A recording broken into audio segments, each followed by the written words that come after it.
we have with us none other than Danielle Tomasello, and she's going to be talking to us about how the ceramide synthase modulator is essential for lipid homeostasis and synaptic composition in the developing brain. Danielle is currently a postdoctoral fellow at the Whitehead Institute for Biomedical Research in Cambridge, Massachusetts. Her research is focused on the study of neurodevelopmental and mental health disorders. She is the creator and founder of the nonprofit initiative, The Social Scientist, a virtual one-on-one mentorship program for the STEM community. Doctor, your work sounds so fascinating, and we're so honored to have you here with us today. So without further ado, over to you. Thank you, Sasha. Thank you, everyone. I'm really excited to be a part of this conference.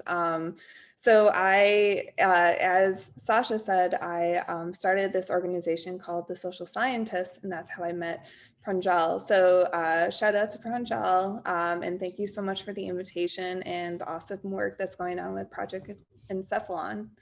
So, so today I'm going to talk about my work as a postdoc at the Whitehead Institute. And one second. So I have a number of projects going on currently, but this project I'm currently trying to wrap up. So hopefully within the next couple of months, I'll be able to send this out for review. So I'm excited to share this with all of you. And please feel free to interrupt me if there's something that's a little confusing, or if there are techniques that are that you need me to re-explain. I'm happy to stop. So I'm going to talk about, as Sasha introduced, my work with the ceramide synthase, and specifically with neurodevelopmental disorders.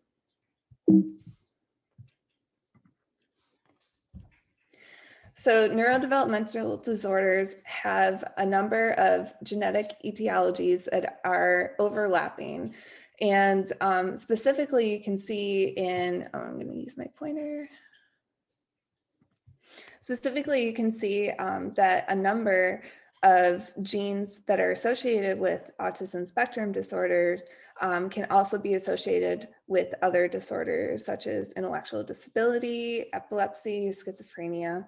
And so this is taking a look at the shared genetic risk of these high-risk genes. So it makes it very difficult to understand exactly what the impact is in the pathophysiology tied to the gene disruption.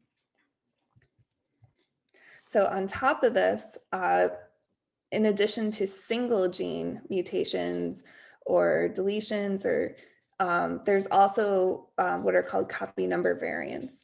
And this is the result of double-stranded breaks that we all have in our chromosomes. These double-stranded breaks can occur because we have these long tandem repeats in our chromosomes. So that makes our chromosomes more fragile, and this can occur. So this is a largely de novo mutation that happens. And this, when we have the double-stranded breaks, what happens is you'll either have deletion of this region or duplication of this region on one chromosome, while the other chromosome is still intact. With the 16p11.2 region, we have a core of 25 to 29 genes that are implicated. This is also based on exactly where the double-stranded break occurs, but you can see how this is a very complex syndrome to study with this amount of genes that are affected. And with that comes a very complicated pathophysiology that's accompanied by this deletion. So there, with a large number of these genes being largely expressed in the brain, we see an accompaniment of neurodevelopmental, neurological, and mental health disorders. Specifically with autism spectrum disorder, this accounts for 1 in 100 that are diagnosed with autism. This is also accompanied with ADHD, ID, epilepsy, language deficits, schizophrenia. And then there's also body disorders that are accompanying it. Largely obesity is one that accompanies this. and then even macrocephaly of the brain and other body developmental disorders. So you can see how this is a very complex syndrome to study. And this affects roughly 1 to 2,000 to 1 to 3,000 worldwide. So it is quite prevalent. And unfortunately, another factor in this is that there's quite some heterogeneity with the disease onset, and that seems to be due to just differences in your genetic background. So it's very difficult to kind of tease apart treating this syndrome. So previously, a lab went in to look at looking at the neurons to understand more about the brain. So what they did was they obtained fibroblasts from the Simons VIP Center. They reprogrammed into iPSCs, and then they differentiated into neurons. And from their studies, they found that the 16p deletion on this side had a larger soma size and dendritically, while the 16p duplication was completely opposite with a smaller soma size and dendritically. However, when we got to synaptic function, they both overlapped the duplication and deletion with increased mini EPSC amplitude, but decreased synaptic density. So this shows that you have less synapses, but the synapses are stronger in these neurons. So we were interested in taking a look at these neurons for our own studies. So this is just a subset of the neurons. I differentiated, I believe, 7 16p deletion carriers and 2 controls with both male and females. And so I wanted to take a look more at these neurons from a different angle. So one angle that I wanted to look at was the network excitability. So as opposed to patch clamping, which is what Deshpande showed, I wanted to take a look at using a multi-electrode array, and this will tell us more about network activity and the neurons' interaction. And what I found overall was the 16p deletion neurons showed increased local field potentials. These are somewhat representative of extracellular action potentials.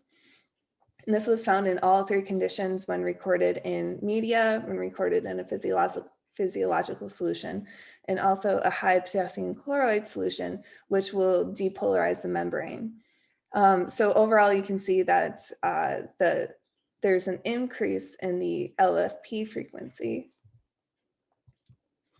And then taking a closer look, we were interested in looking at if there are differences in the metabolite profile. So taking neurons, I looked at the lipids, and looking at lipid changes can give us a better idea tied to function. So taking a look at these neurons, it was really interesting to see that there was a significant decrease in a number of lipids that are actually kind of overlap in the ceramide pathway. So we have a decrease in ceramide itself, decrease in the glycolipids, lysophosphatidylethanolamine and phosphatidylethanolamine, and also in sphingomyelin. So we were interested in how this pathway could be interrupted in the 16p deletion syndrome. So together that showed that the 16p deletion differentiated cortical neurons, which were matured for a month in culture, showed increased network excitability and altered lipidome, which suggests the disrupted ceramide pathway. So also in the lab, we utilized zebrafish as a model to study neurodevelopmental disorders. So this is an excellent model. Roughly 84% of the genes overlap with humans that are involved in disease-associated disease phenotypes. And so it's very easy to study zebrafish because it's a vertebrate system. So taking a look at the embryos and the larvae, the zebrafish are actually transparent, so you can easily see their brain, which makes it excellent for imaging. You can perform really high throughput screens or behavioral assays utilizing the larvae. So like you can use a 96 well plate and screen through drugs. It's great. And then this is a great way to identify drug candidates. You can also look at behavioral differences. So overall, I'm not sure if anyone studies zebrafish, but I think it's a great model.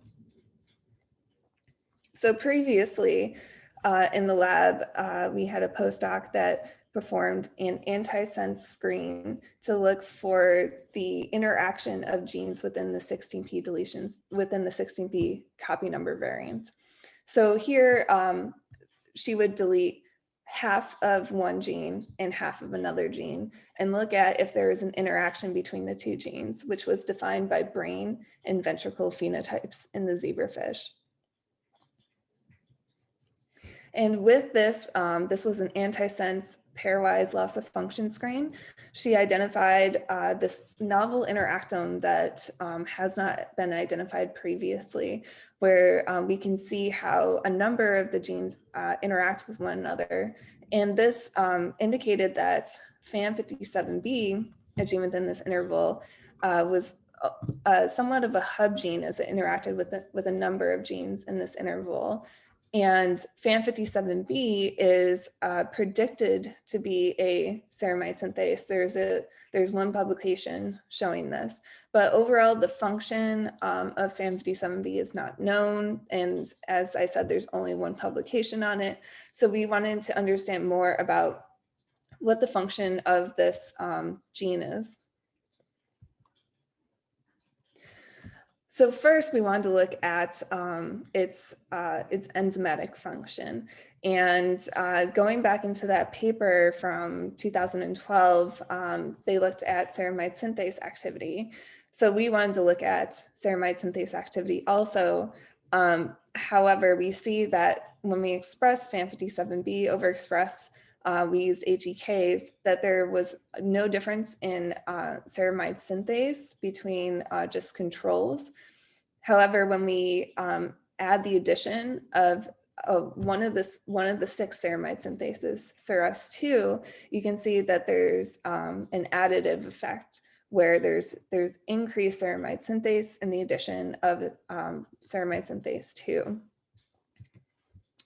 And again, we did not see any activity by itself with FAM57B, but with the addition of CERAS6, we can actually see another additive effect where CERAS6 plus FAM57B activity decreased ceramide synthesis. And then just as a control, we used a CERAS2 knockout line. So you can see again, because there is endogenous ceramide synthases in these cells, we're taking away the endogenous ceramide synthase, and you can see there's very little activity to no activity. But with the addition of the CERAS2, you see the activity and then the additive effect. So this suggests that FAM57B is not a ceramide synthase, but a ceramide synthase modulator. So this is a brand new function for FAM57B. So now knowing the function, we were interested in determining what the function of FAM57B is in the brain. So again, first wanted to look at the metabolomics and determine if the loss of FAM57B affects metabolic regulation in the brain. So we created a FAM57B knockout zebrafish line, and taking their brains, we performed lipidomics on SNAP frozen brains, and we can see again that a number of the lipids are altered in these FAM57B mutants compared to the wild type or ABs. So again, it indicated that ceramides, sphingomyelin, so again, the hex-1 ceramides are disrupted again. And this goes back again to the ceramide pathway, which makes sense. And also what's interesting is we see a change in phosphatidylinositol and phosphatidylserine, which are key lipids that are integral for the plasma membrane. So this is part of all of our cells. And it's really important for rigidity and architecture of the lipid membrane. So I wanted to take a look more at how FAM57B is impacting the lipid membrane. So then I asked, do changes in the plasma membrane lipid cohort affect the membrane morphology? So in order to do this, I use this technique by injecting color toxin subunit B into the hindbrain ventricles of embryos. This essentially bathes the brain with this CTB, and this specifically binds lipid rafts within the plasma membrane. So we're able to visualize the lipid rafts. And comparing the with the ABs, which are the wild type, compared to the FAM57B mutants, there was actually a statistical increase in the number of quantified puncta. So this suggests that there's actually more lipid rafts in the plasma membrane, and that suggests that the architecture of the plasma membrane could be disrupted. And lipid rafts are really important for localization of proteins. Some proteins want to be in those lipid raft regions as they contain high cholesterol. Some proteins do not. So seeing increased lipid rafts can absolutely affect protein localization. So that was the next question. If we see changes in the plasma membrane architecture, do we see altered trafficking or abundance of proteins? So taking again the zebrafish brains from the larva, performing brain dissections and using fresh brains, we can perform a biotinylation assay. And biotin is membrane impermeable, so only bind to the proteins that are exposed on the outer membrane. You can then isolate these biotin tagged proteins and analyze them by mass spec. So this was just to look at overall changes in proteins that are expressed at the membrane. And doing this, what I found was interesting was a significant decrease in synaptotagmin 1A, which is a calcium sensor and exocytosis regulator. So I wanted to look more into why synaptotagmin 1 was disrupted. And taking a look at the zebrafish brains and the larva brains, we can see here in green, this is the synaptotagmin localization. And as you can see in the mutants, there's much more ectopic expression of synaptotagmin, specifically in the forebrain too. And we also notice anatomical differences. So this is looking at a dorsal view, and this is a ventral view of the brain. So looking at, we can see some differences in the optic tectum, and specifically the cerebellum, which is really interesting as the cerebellum are widely a bundle of neurons, and FAM57B seems to be widely expressed in the neurons, and also some differences in the hypothalamus. So we're seeing anatomical differences that are actually similar to the 16p deletion carriers, and it shows that FAM57B seems to have a really important function in brain architecture and also in brain morphology. So taking a closer look at synaptotagmin, what I did was I isolated synapses from the brain and then performed mass spec similar to the biotinylation assay. So taking a look at these isolated synaptosomes, which are the presynaptic membrane, and also with the postsynaptic terminal, we can actually look at an entire synapse. So from this, I wanted to take a look specifically at synaptotagmin.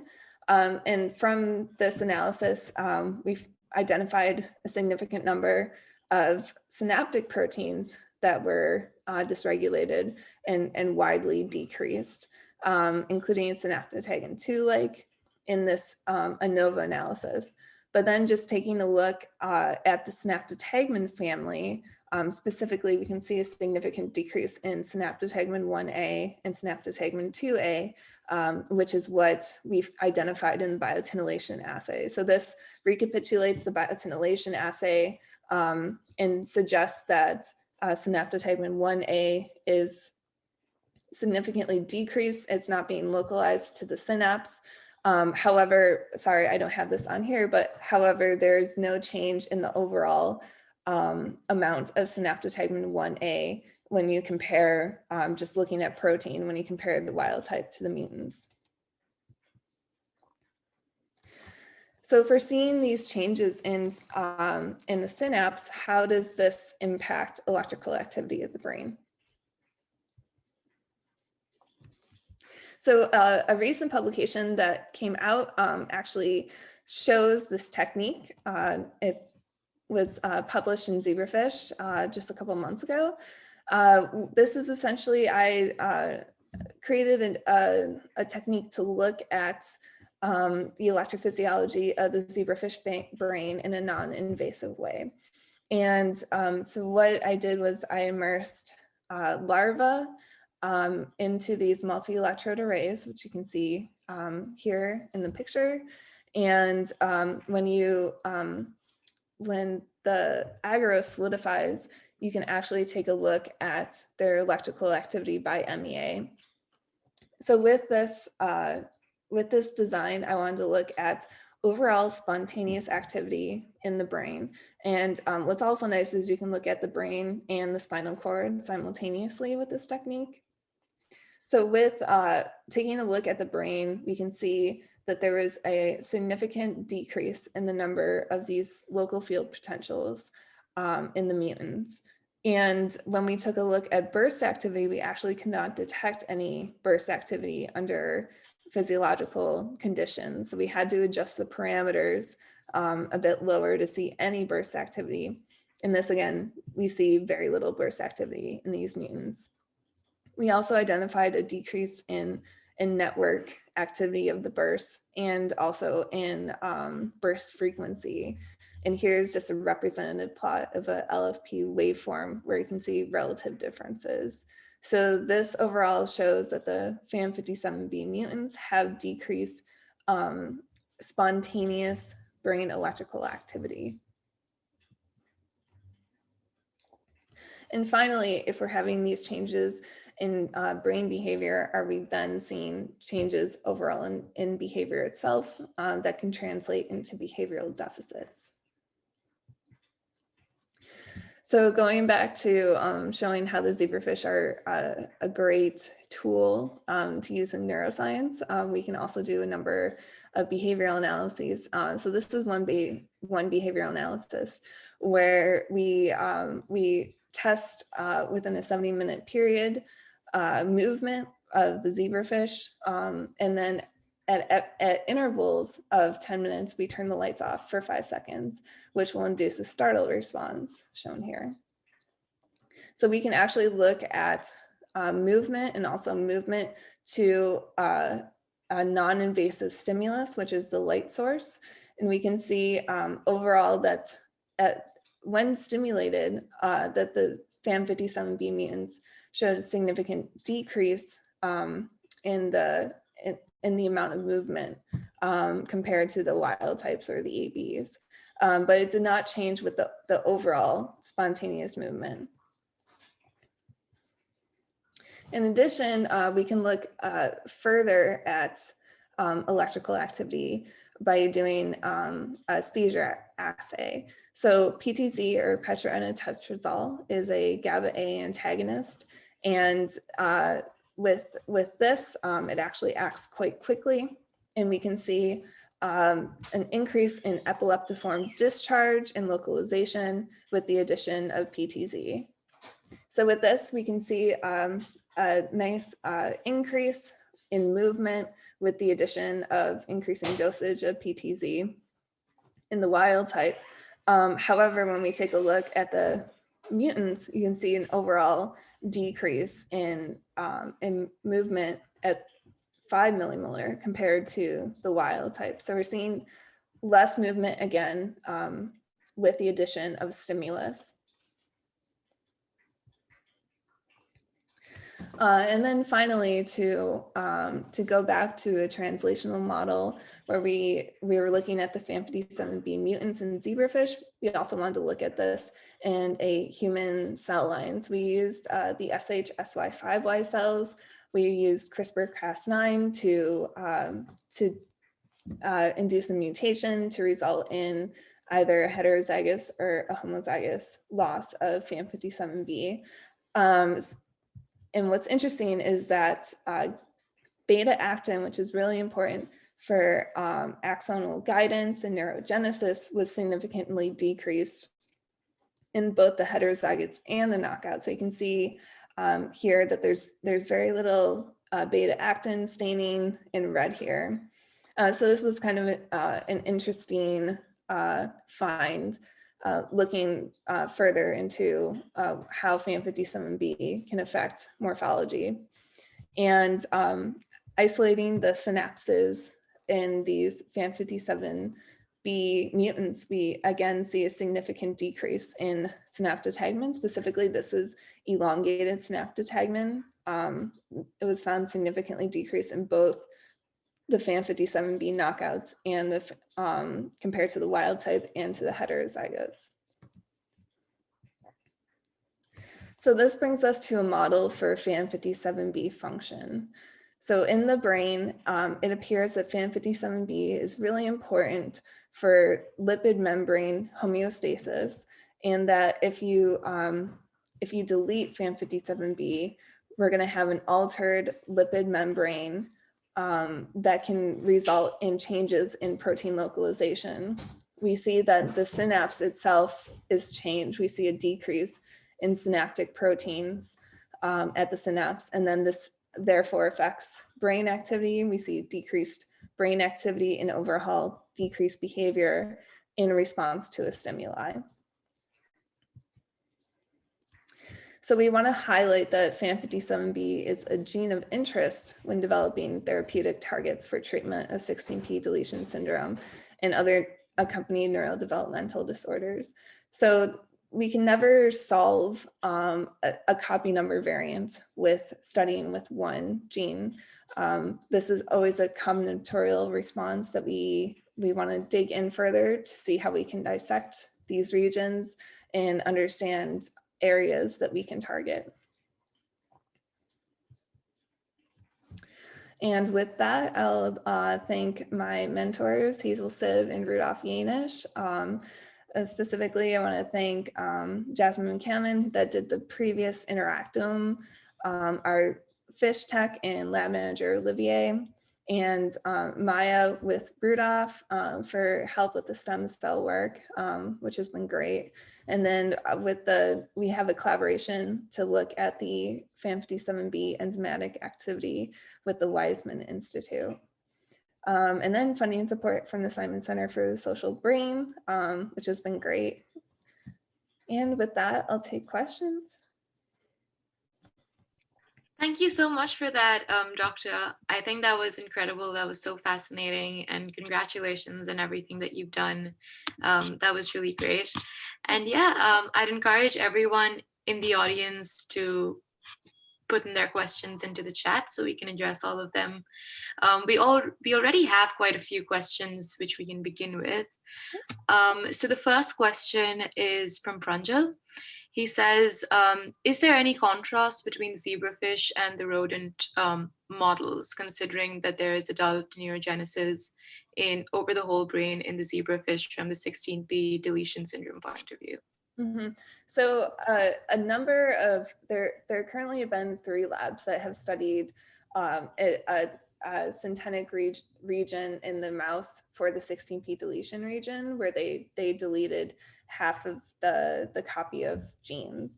And actually there's been some the phenotypes that they're seeing are actually in opposing position to the human phenotype. So for instance, instead of macrocephaly, they're seeing microcephaly in the mice. And so overall, the mouse models have been a bit confusing. There was a good study with Mark Baer where himself and another team did the exact same studies in 2 separate mouse, and they said, oh, okay, these are overlapping, so these must be true.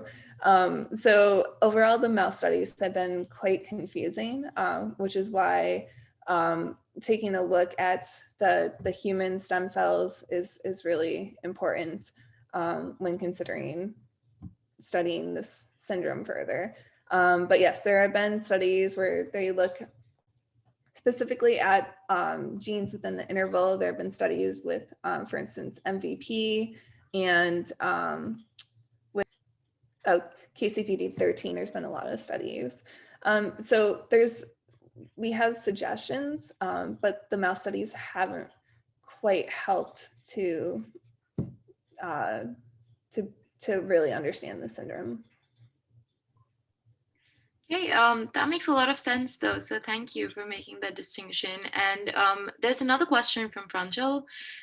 He asks, is there any difference seen between male and female zebrafish looking from the FAM57B point of view? So, so unfortunately, at the time point that we are doing our studies in the larvae, which is 7 days post-fertilization, we're not able to sex the mutants, and both the mutants and the wild type. So, however, when we grow up the fish to adults, that we can see that there's a relative 50-50 for females and males. So we are characterizing both male and female, but we're unable to determine if there are sex differences. But what is interesting is that I recently found sex differences in the 16p deletion differentiated neurons.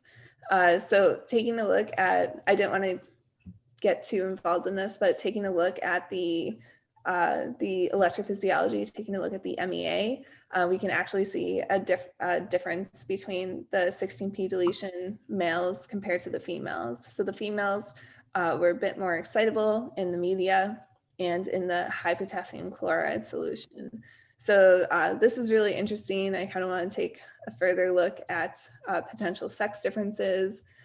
Specifically in autism spectrum disorders, there's a big sex difference where males are much more affected than females. So understanding this would be really interesting. So I'm trying to probe further into this. Awesome. So Hari says that the entire talk was super interesting, and there are 2 questions. So the first is, what are your thoughts about the FAM57 mutation, specifically downregulating synaptogagmin 1? So I don't believe that we're talking about a protein-protein interaction. I think this is a cascade where we're affecting the plasma membrane, and that therefore later affects the protein localization. So trying to determine exactly how synaptogagmin is affected in that way would be very difficult. But we can show that synaptic proteins are misregulated. But yes, I can't specifically explain why synaptogagmin 1 seems to be the most affected. So that would take a lot more lipid studies and understanding the interaction. Okay, that makes sense. And just talking about synaptogagmins, the next question is, do you see a compensatory upregulation of other members of the synaptogagmin family? So I have not seen anything that would suggest that there's an increase in the other synaptogagmins. So overall, taking a look at the family of synaptogagmins in the zebrafish brain, we're seeing a decrease And those that were not statistically significant, they were also not increased. So yeah, we're not seeing a compensation, which is interesting. All right. That is interesting. So the next question is, um, are GABAergic neurons in this instance inhibitory? So the production of GABA neurons is really important in neurodevelopment. So there are a few key critical proteins that are really important for whether the GABA neurons actually become excitatory or inhibitory. So I have not specifically looked at the differences between the GABAergic versus glutamatergic. However, I did stain with GAD 6567, and I did not see any differences in the staining itself. But yes, that does not specifically tie into if the GABAergic neurons may have switched their functional role. So that's actually a great question. So I think that's a way to kind of dive into that would probably be something like single cell RNA-seq, which is quite expensive. And that could tell us a better role for the neurons. But yeah, that's a really good point. Awesome. And so, yeah, that question was from Amartya, and he says in the chat that he had read that GABA neurons are excitatory during development, and he was wondering if that affects motor outputs. So no, GABA neurons are not excitatory during development. The production of GABA neurons is actually really important during development. Actually, another project that I work on is with Rett syndrome and the study of KCC2, which is a potassium chloride co-transporter. And so this KCC2 is really important during development. Its expression actually can, if it's decreased, then the development of the GABA neurons actually can shift into excitatory neurons. But the inhibitory neurons are really important during development. So I'm not sure what's being implicated, but we need our inhibitory circuit during development. Awesome. And then I think one more question that we have from Pranjal is, can you speak a little bit more about the non-invasive electrophysiological study, and can subsurface structures be studied through that? Sure. So with this study, we used the Axion Maestro system. So it's essentially like a way to adapt a commercially available multi-electrode array system to look at overall brain electrophysiology. So so this kind of works like an EEG or an EKG. In essence, by taking a look at relative changes in voltage that's measured from these multi-electrodes.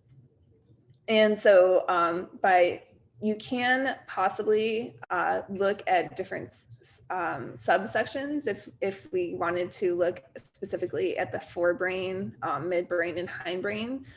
That could be feasible. Currently, the plates are not set up well through Axion to do that. If we could have electrodes that are more closely spaced, I think we could actually tease apart different brain regions a lot more easily.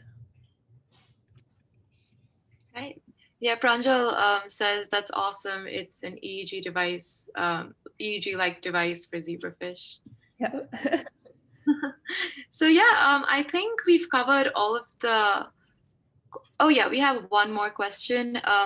How many of these neurodevelopmental mechanisms are conserved across species? For example, how different could it be in humans as compared to rodents or zebrafish? Mm-hmm. So you can never recapitulate any animal model, any animal tool. So that's why, like I said, it's really important that you want to use translational studies. So studying the iPSCs is a great way to study this. And also studying the iPSCs is a great way to rid of any, for instance, like environmental influence, behavioral influence that could affect, that could influence the pathophysiology, and just looking more at the genetic influence. However, when you are differentiating these neurons, you also don't get rid of the epigenetic landscape.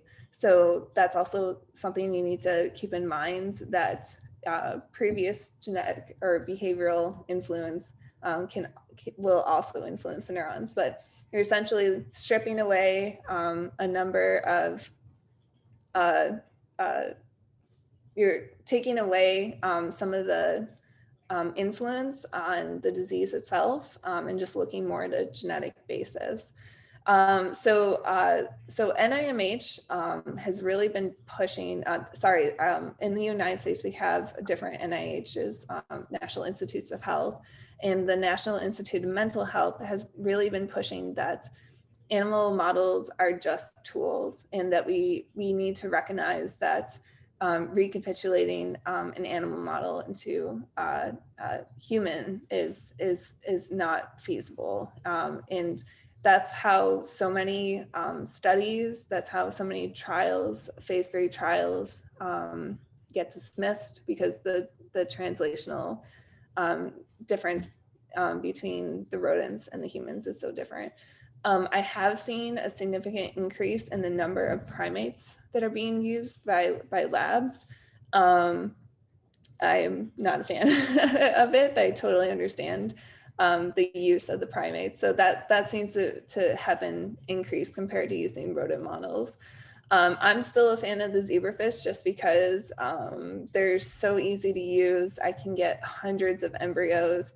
But yes, you always have to consider the translational role. Right. That makes so much sense. And just as you were talking, we got another question from Hari. Have you tried adding ceramide agonists to your IPS neurons to see if they could restore synaptic deficits? Mm-hmm.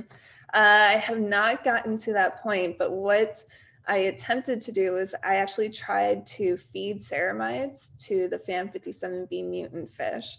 So what's great is you can actually just add ceramides, and you can label the ceramides with Bodipi, and either through passive diffusion just in their media, or through ingestion, they'll actually, you'll see an increase in ceramides in the brain, because this is permeable to the brain. So what I was attempting to do was to see if I can rescue ceramides, different lengths of ceramides. Can I rescue the behavior? But I never really got to a very clear point with that. I feel like that would be a whole other really interesting study. I worked on it for quite some time, but trying to do looking at the rescue through lipidomics and also behavior, it was quite complex. And now that we have a better idea, this was before we understood that it was a ceramide synthase modulator. And I think that we have a more clear definition for what we could rescue. So for instance, the CERS2, they synthesize very long chain ceramides versus the difference with the CERS6. So moving forward, I think that we would have a better idea of this assay for the zebrafish. So for the stem cells, that's kind of the idea that maybe if we can ensure that FAM57B is functioning earlier in development, that we can possibly decrease the pathophysiology that's associated with this. So yeah, if we have a drug company that wants to talk to us about using ceramides to treat this, that would be awesome. But yes, that's definitely kind of the future direction that we see. That's awesome. That's awesome.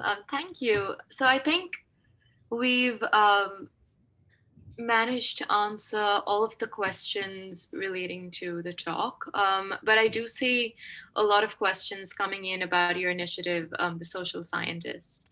Oh, So, yeah, maybe if you could tell us a little bit more about it. sure. Here, let's see if I can bring it up really quick. Also, I know Pranjal's here and he was really interested too. So, Pranjal, if you want to hop into the discussion, that would be great. Can Yeah. I Hi, start? Daniel. Hi, Pranjal. So I started this organization a little over 2 years ago. And essentially, I wanted to make a platform for all of us to seek mentorship. I found that the science and the STEM fields are very segregated. It's very difficult when you only have your PI, which is your one mentor, or as like if you're already in the fields, and then also having an interest in science and STEM and seeing where you can grow from there is so important. So I created this mentorship platform so that we can essentially help the community, starting with high school students. That's kind of our target and up, and to make sure that we can support everyone from across the world. So we have over, I think, 115 mentors, and they're from 17 different countries currently, which is awesome. So I'm always looking to make sure that we have mentors from every country in all different fields. And so the way that this works is you can find mentors by relative groups. So we have like an academic group. We can see administrators, professors, postdocs, research specialists, and students. So the students Sorry, Daniel, we cannot see a screen if that was the motive.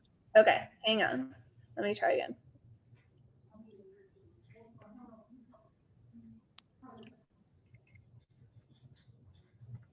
Okay, can everyone see this now?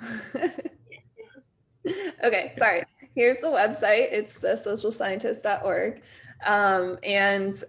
So, as I said, we're trying to break down barriers to support DEI and facilitate opportunities.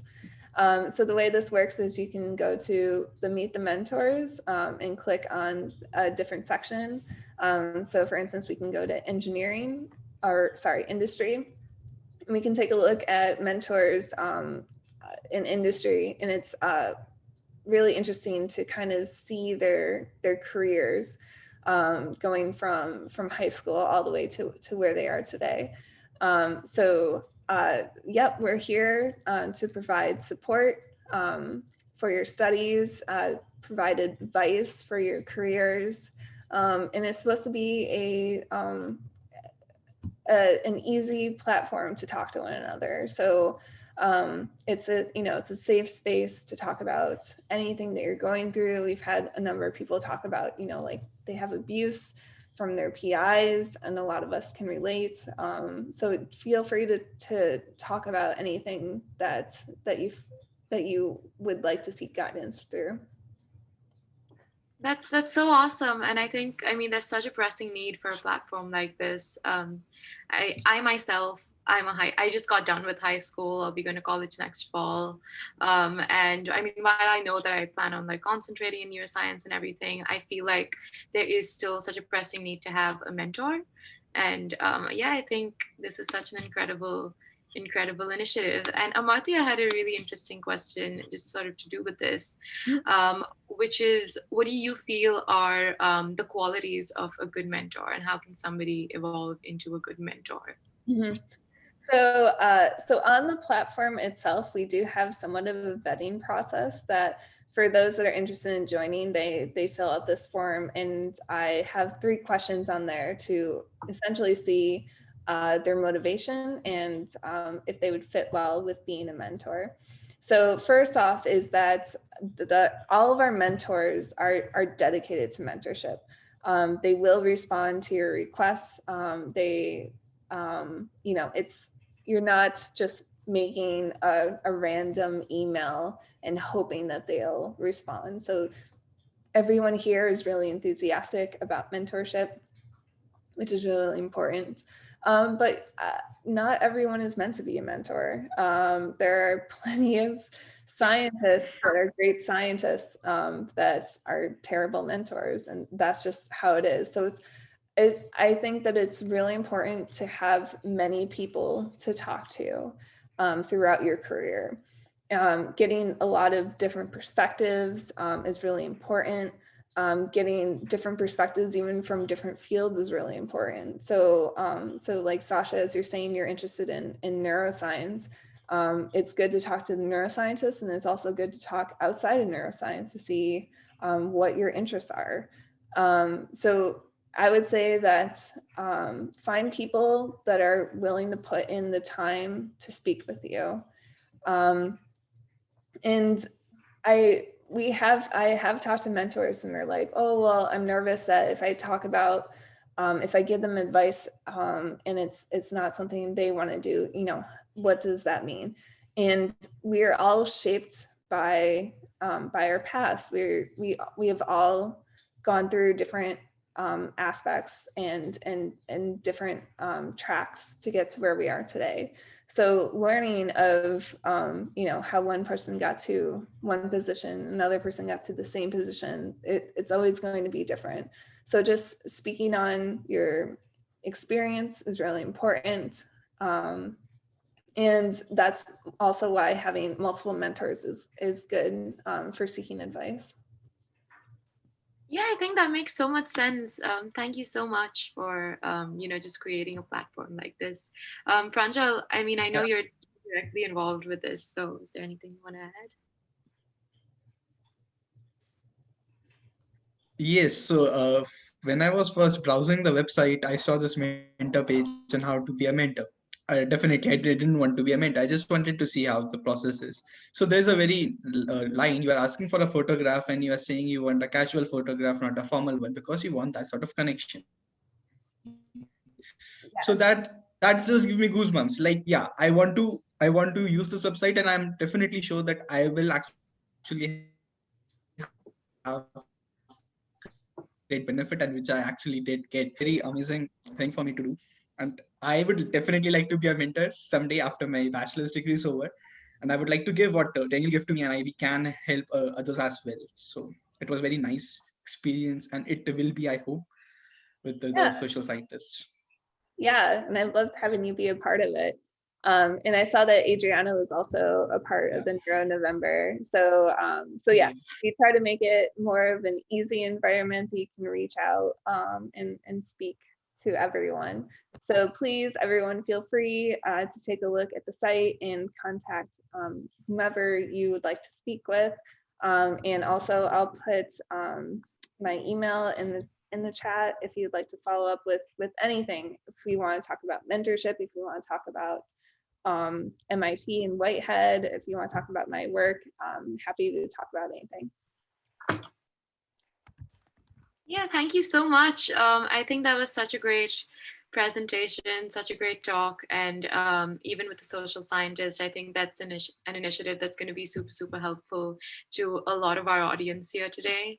So I think that's going to be great. And yeah, I think we ended NeuroNovember on such a great note. And Danielle's put her email accounts onto the chat. So just feel free to ask her any questions or get in touch with her directly. Yeah. Thank you so much. Yeah, that was incredible. Thank you. I really appreciate it.